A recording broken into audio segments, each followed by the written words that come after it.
주신 하나님 말씀은 출애굽기 4장 10절로 17절까지 말씀입니다.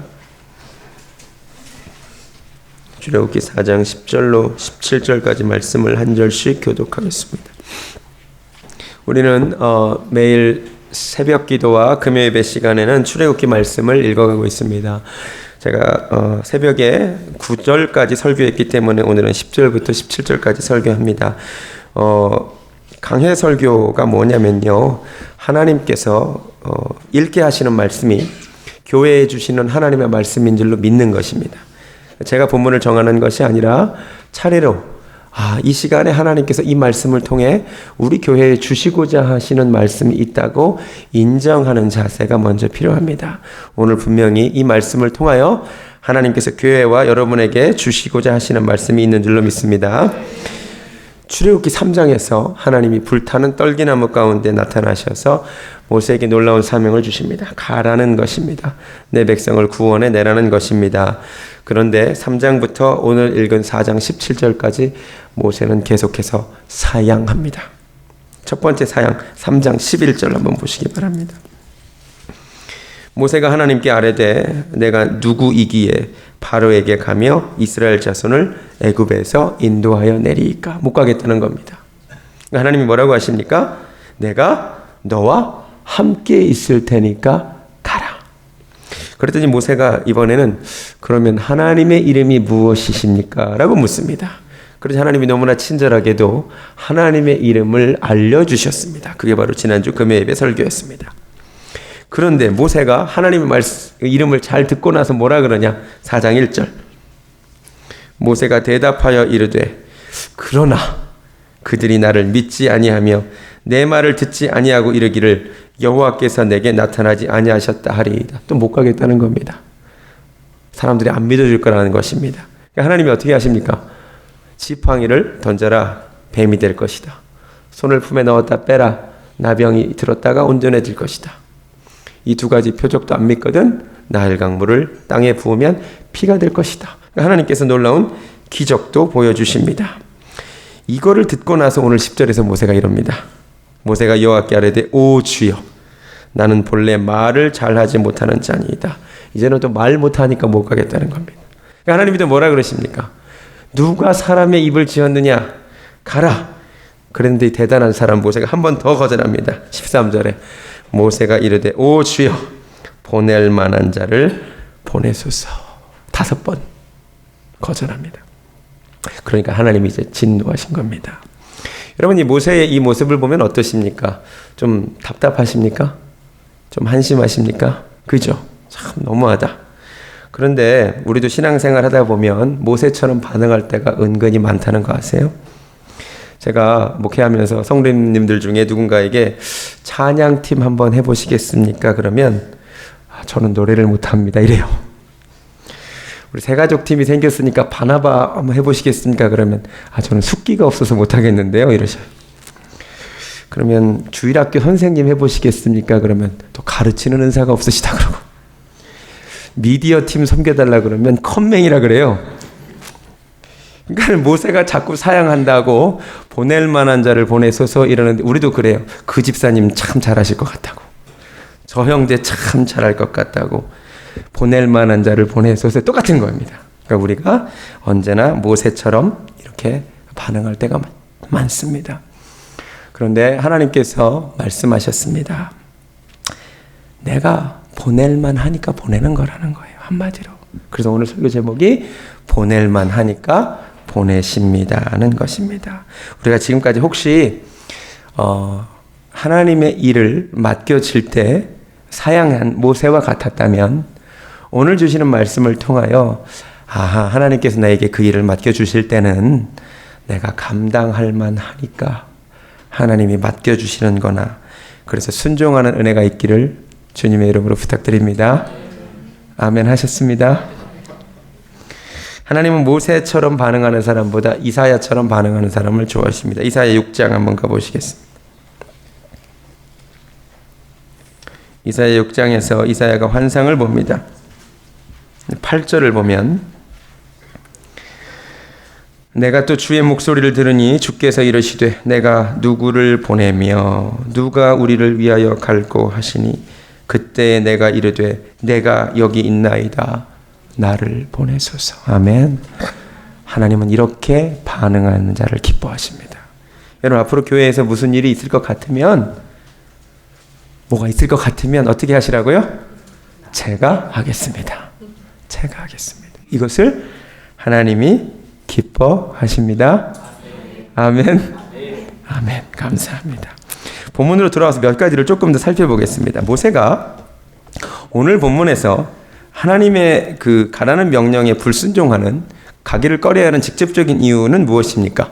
10절에서 그가 이렇게 말합니다. 저는 입이 뻣뻣하고 둔한 자입니다. 이렇게 말했습니다.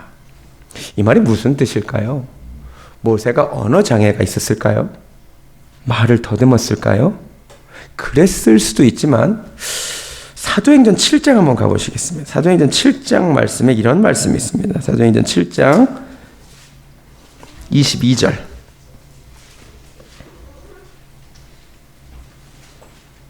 사도행전 7장 22절 말씀 한번 보시겠습니다.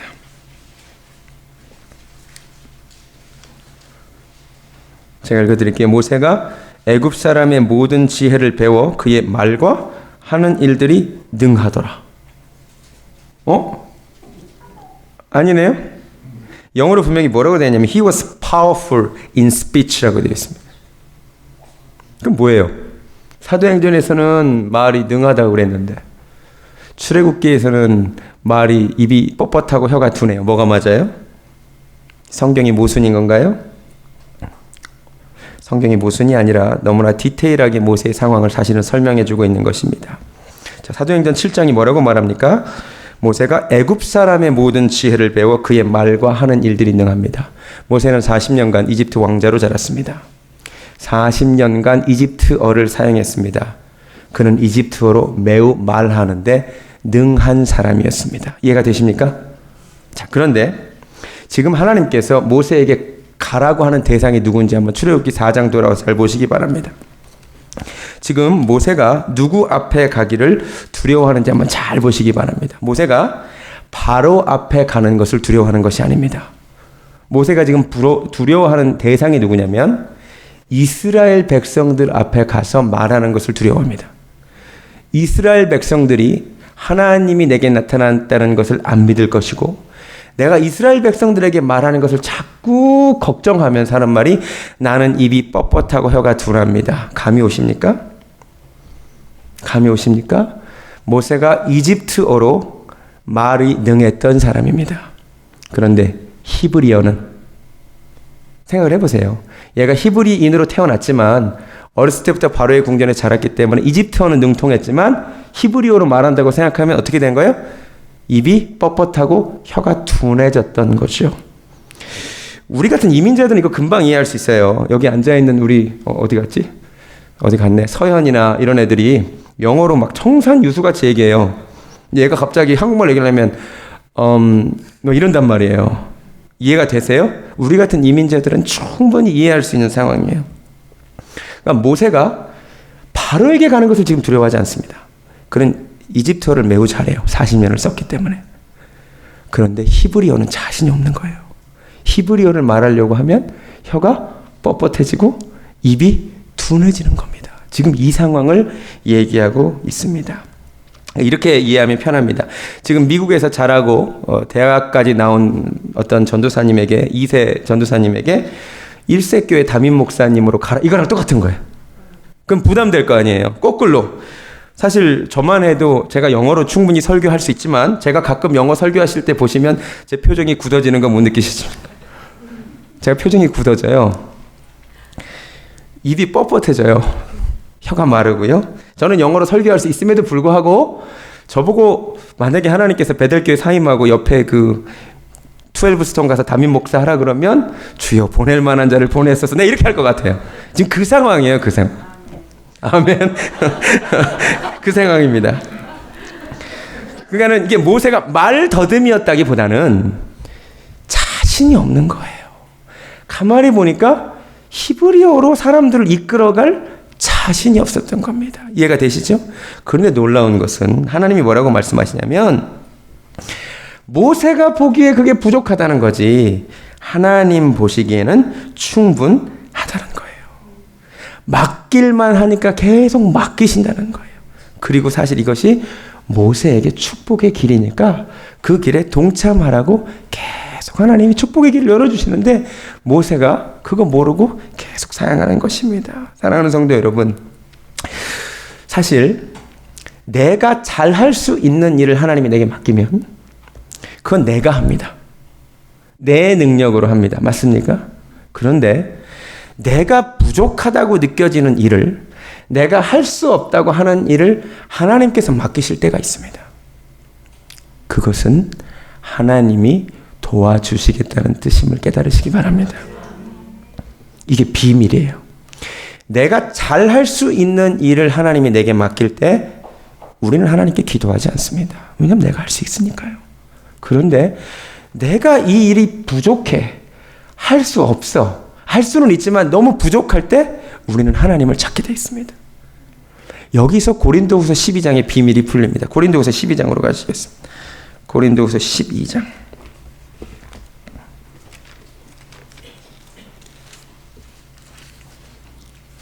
12장 9절.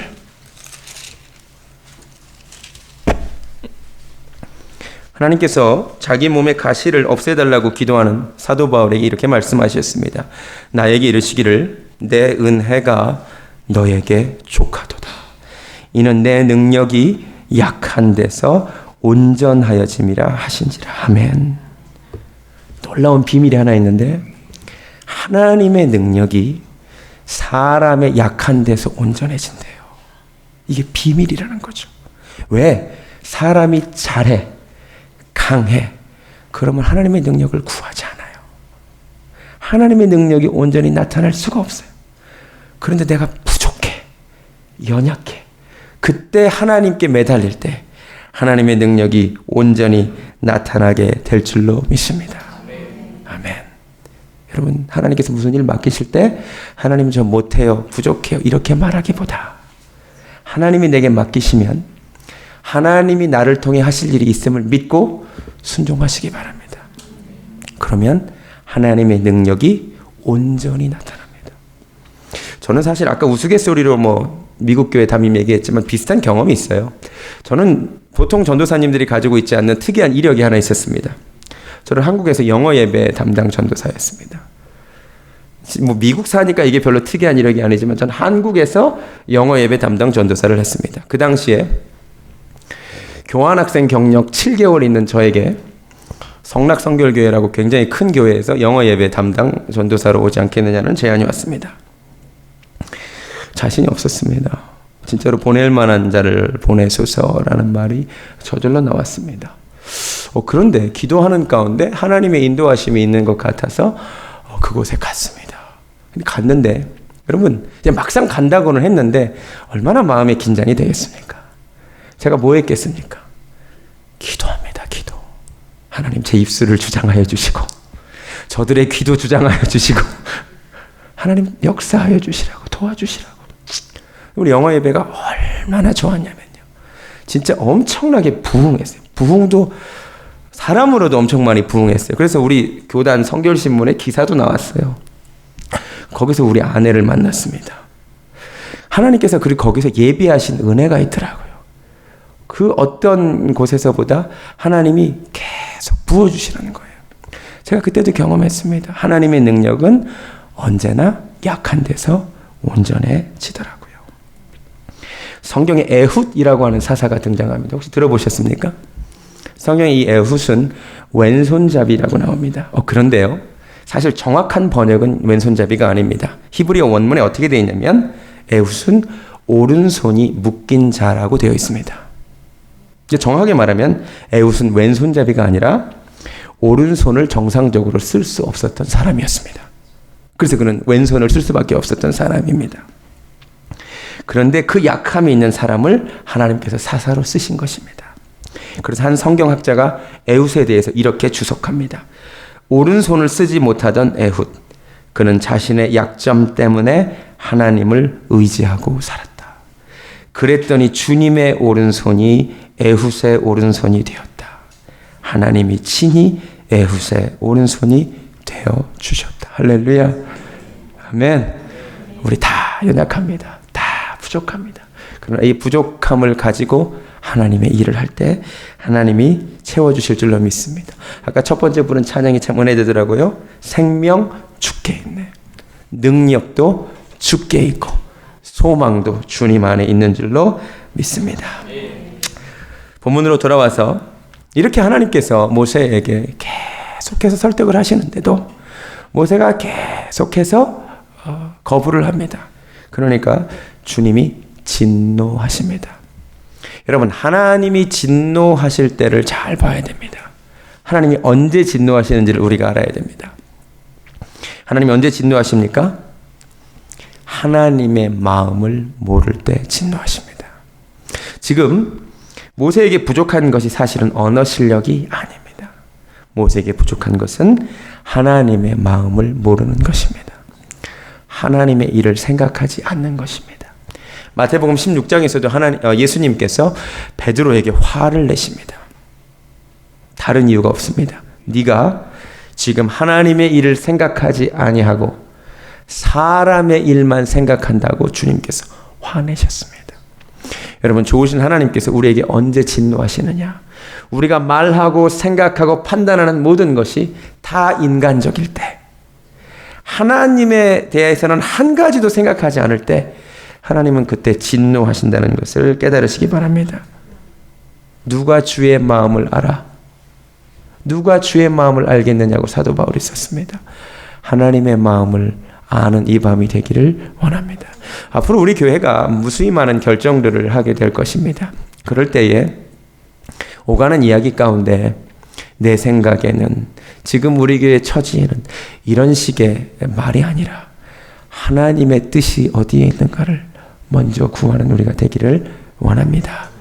본문으로 돌아와서 굉장히 중요한 말씀 한 가지 더 말씀드리겠습니다. 출애굽기 4장으로 돌아오겠습니다. 출애굽기 4장에서 모세가 사양하면서 무슨 말을 하냐면 10절에 모세가 여호와께 아뢰되 오 주여 나는 본래 말을 잘하지 못하는 자니이다. 여기서 본래 한번 동그라미 쳐보실래요?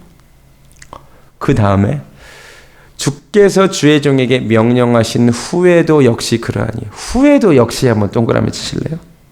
굉장히 중요한 말씀입니다. 자, 모세가 놀라운 하나님의 은혜를 경험했어요. 놀라운 하나님을 체험했어요. 근데 본래 가지고 있었던 문제가 놀라운 하나님의 은혜를 체험했다고 해서 해결된 것은 아니라는 거죠. 그래서 지금 모세가 그 얘기하는 거죠. 모세가 가지고 있었던 문제, 히브리어가 빨리빨리 안 나오는 이 문제가 본래 내가 가지고 있었던 문제인데 하나님이 내게 소명을 주셨어도 체험을 했어도 여전히 그 문제는 내게 있습니다. 모세가 이렇게 말합니다. 모세가 이 말을 하는다면 모세 가운데 기대가 있었던 것 같아요. 나한테 이 문제가 있었는데 하나님이 내게 사명 주시고 나타나시면 떨기나무 보고 나면 갑자기 혀가 막 풀려가지고 히브리어가 막 능통하게 쏟아질 줄 알았는데 그게 아닌 거죠. 제 말이 이해가 되십니까? 우리가 이런 식으로 얘기하는 분들이 많아요. 경제적인 문제가 있었던 사람들 가운데 내가 하나님 앞에 이제 주의를 지키고 또 11조도 시작하고 하나님 앞에 막 하면 내가 본래 가지고 있던 이 경제적인 문제가 일거에 해결될 줄 알았는데 내가 그렇게 한 후에도 여전히 경제적인 문제가 남아있는 경우가 있습니다. 맞습니까? 내 몸에 장애가 있어요. 본래 있었던 장애인데 내가 하나님께 붙들려서 기도하고 하나님의 역사를 경험하면 그 후에는 내 장애가 풀릴 줄 알았는데 그 후에도 여전히 문제가 남아있는 경우를 봅니다. 제 말이 이해가 되십니까? 우리가 가지게 되는 그런 의문점들입니다. 그런데 오늘 본문을 통해서 하나님께서 우리에게 주시는 분명한 해결책을 들으시기 바랍니다. 하나님이 생각하시는 문제 해결 방법과 우리 인간들이 생각하는 문제 해결 방법이 다르다는 것입니다. 우리 생각에는 혀가 둔했던 사람이 갑자기 혀가 풀리는 것만이 문제 해결된 것입니다. 그런데 주님은 그게 아니랍니다. 혀는 여전히 뻣뻣해도 뭐라고 말씀하셨습니까? 내가 내 혀에 입술에 말을 넣어 주시리라. 이게 하나님의 문제 해결 방식이래요. 이해가 되세요? 우리 가운데 경제적인 문제가 있는 사람들, 여전히 경제적으로 어려울지라도 하나님이 그 문제를 덮어주사 더 이상 문제가 되지 않도록 하나님이 먹여주심을 믿으시기 바랍니다. 내 장애가 해결되지 않아도 그 장애가 더 이상 장애로 느껴지지 않을 만큼 하나님이 힘이 되신다는 것을 느끼게 하심으로 하나님은 그 문제를 해결해 주실 때가 많다는 것입니다. 그러니까 우리가 생각하는 기도 응답과 하나님이 주시는 기도 응답이 때로 다를 때가 많습니다. 마침 LA 한길교회를 담임하시는 노진준 목사님 간증을 듣게 되었습니다. 이분이 생후 8개월 때부터 소아마비를 앓으신 분이셨습니다.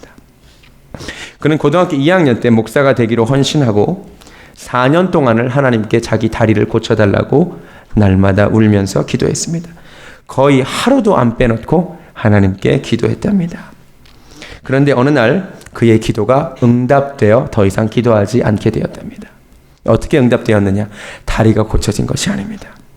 그가 미국에 있을 때 신유 집회에 참석했는데 그날 목사님께서 이렇게 설교했답니다. 믿음으로 기도하면 무슨 병이든 낫는다. 그 말을 듣는 순간 목사님이 화가 났답니다. 내가 4년간 믿음으로 기도했는데 하나님이 나를 고쳐주지 않으셨는데 그럼 나에게 믿음이 없다는 말인가? 그래서 따지려고 설교가 끝나기를 기다려서 예배 후에 그 목사님을 찾아갔습니다. 그리고 물었습니다. 믿음으로 기도하면 무슨 병이든지 다 낫는다고 하셨는데 정말 그렇습니까? 그러면서 본인이 사도 바울 이야기를 꺼내려고 했대요. 사도 바울도 기도했는데 안 고쳐지지 않았느냐고. 근데 그 말을 꺼내려고 하는데 목사님이 먼저 사도 바울 이야기를 꺼내시면서 사도 바울의 육체에 가시가 있었는데 그 육체의 가시를 거두어 달라고 3번 간절하게 기도한 뒤에 바울의 병이 나았냐고 물었습니다. 그래서 그는 바울의 병이 낫지 않았다고 대답합니다. 근데 목사님이 뭐라 그러냐면 아니 바울의 병은 나았다라고 이야기합니다. 왜 나았습니까? 물어보니까 성경에 따르면 바울이 더 이상 그 육체의 가시를 놓고 하나님께 기도하지 않는다고 말하는 것입니다. 예전에는 이것이 너무나 불편했지만 하나님께서 응답하시기를 내 능력이 약한 데서 온전하여진다는 응답을 받고 더 이상 그것이 문제가 되지 않아서 하나님께 기도하지 않는 모습을 보면 사실 바울의 병은 고쳐진 것 아니냐.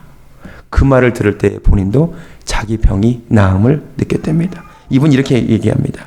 그날 제 병이 나았습니다. 저는 그날 이후로 한 번도 하나님에게 제 다리를 고쳐달라고 기도한 적이 없습니다.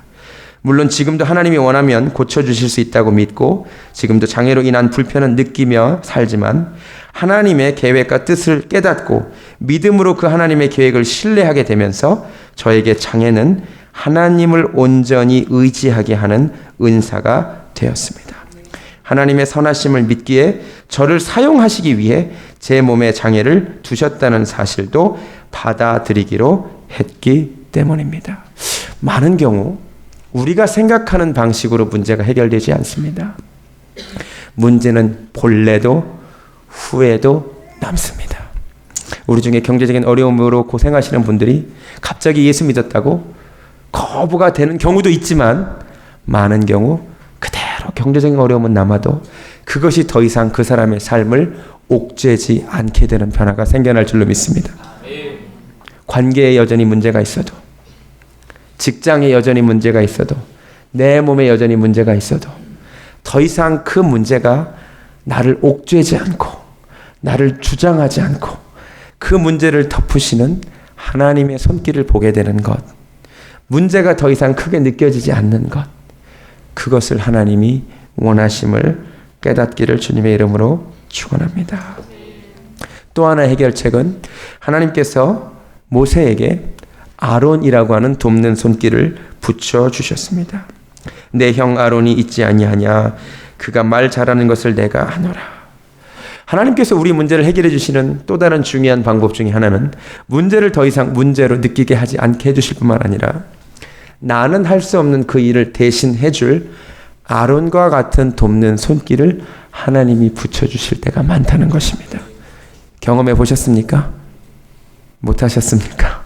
경험하시기 바랍니다. 우리가 하나님 앞에 내 문제를 가지고 나갈 때 하나님이 내가 가지고 있는 문제를 걷어가시기도 하지만 때로는 나는 그 문제를 해결할 수 없는데 그 문제를 도와줄 아론과 같은 손길을 만나게 하십니다. 목회를 해보니까 진짜 그렇더라고요. 제가요 아무것도 할 줄 몰라요. 저는 진짜 컴맹이고요. 음향장비 만질 줄도 모르고요. 아무것도 할 줄 모르는데 하나님이 다 아론 보내주셔서 다 해주셨잖아요. 할렐루야. 우리 교회 얘기하고 있어요 지금. 저는 뭐 미디어 이런 거 아무것도 할 줄 모르는데 하나님께서 우리 교회에 필요한 아론과 같은 사람들을 너무나 많이 보내주셨더라고요. 진짜로. 정말 그래요. 제가 갑자기 어느 날 아침에 다음날 포토샵에 실력이 생기는 것이 아니라, 그죠? 내가 못하는 음향 기술이 생기는 것이 아니라 하나님께서는 아론과 같은 사람들을 만나게 해주시는 방법으로 일하신다는 거죠. 여러분 기도하시기 바랍니다. 내게 부족하니 하나님 내게 아론과 같은 사람들 만나게 해주시옵소서. 또 하나님, 내가 누군가에게 쓰임받는 아론과 같은 존재가 되게 해주시옵소서. 그것만큼 복된 일이 어디 있어요? 하나님의 일을 하는 종들에게 아론이 된다는 것만큼 복된 일이 없음을 깨달으시기 바랍니다.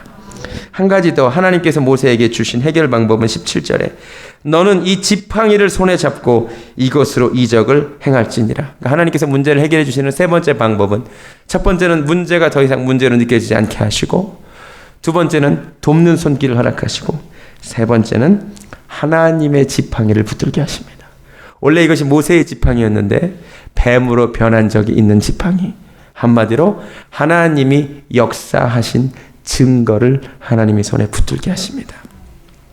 여러분, 왜 모세로 하여금 하나님께서 그 지팡이를 계속 가지고 다니게 하신 줄 아십니까?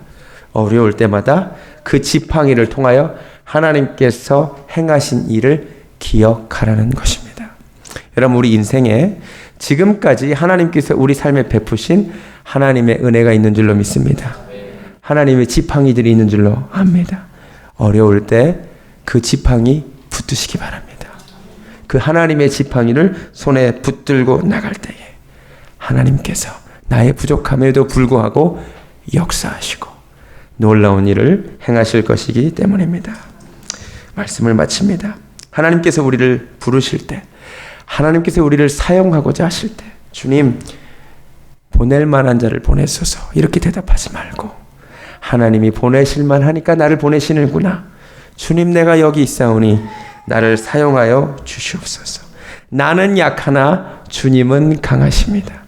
나는 부족하나, 나는 못하나 하나님은 하십니다. 아니, 하나님의 능력이 내 약함 때문에 온전하게 될 줄로 믿습니다. 이 고백이 떠나지 않는 우리 베들교회 성도님들 되시기 바랍니다. 찬양합니다. 주님, 내가 여기 있사오니 하나님 나를 보내주시고 나를 사용하여 주시옵소서. 이것이 우리 기도가 되기 원합니다.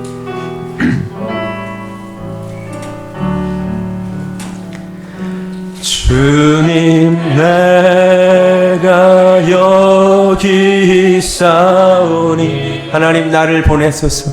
나를 보내소서. 나의 맘 나의 몸 주께 드리오니 주 받으옵소서. 주님, 내가 여기 있사오니 나를 써주소서. 가진 것 모두 다 주께 드리오니 주 받으옵소서. 아멘. 할렐루야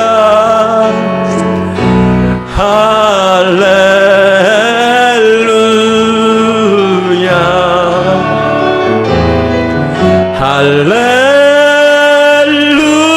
할렐루야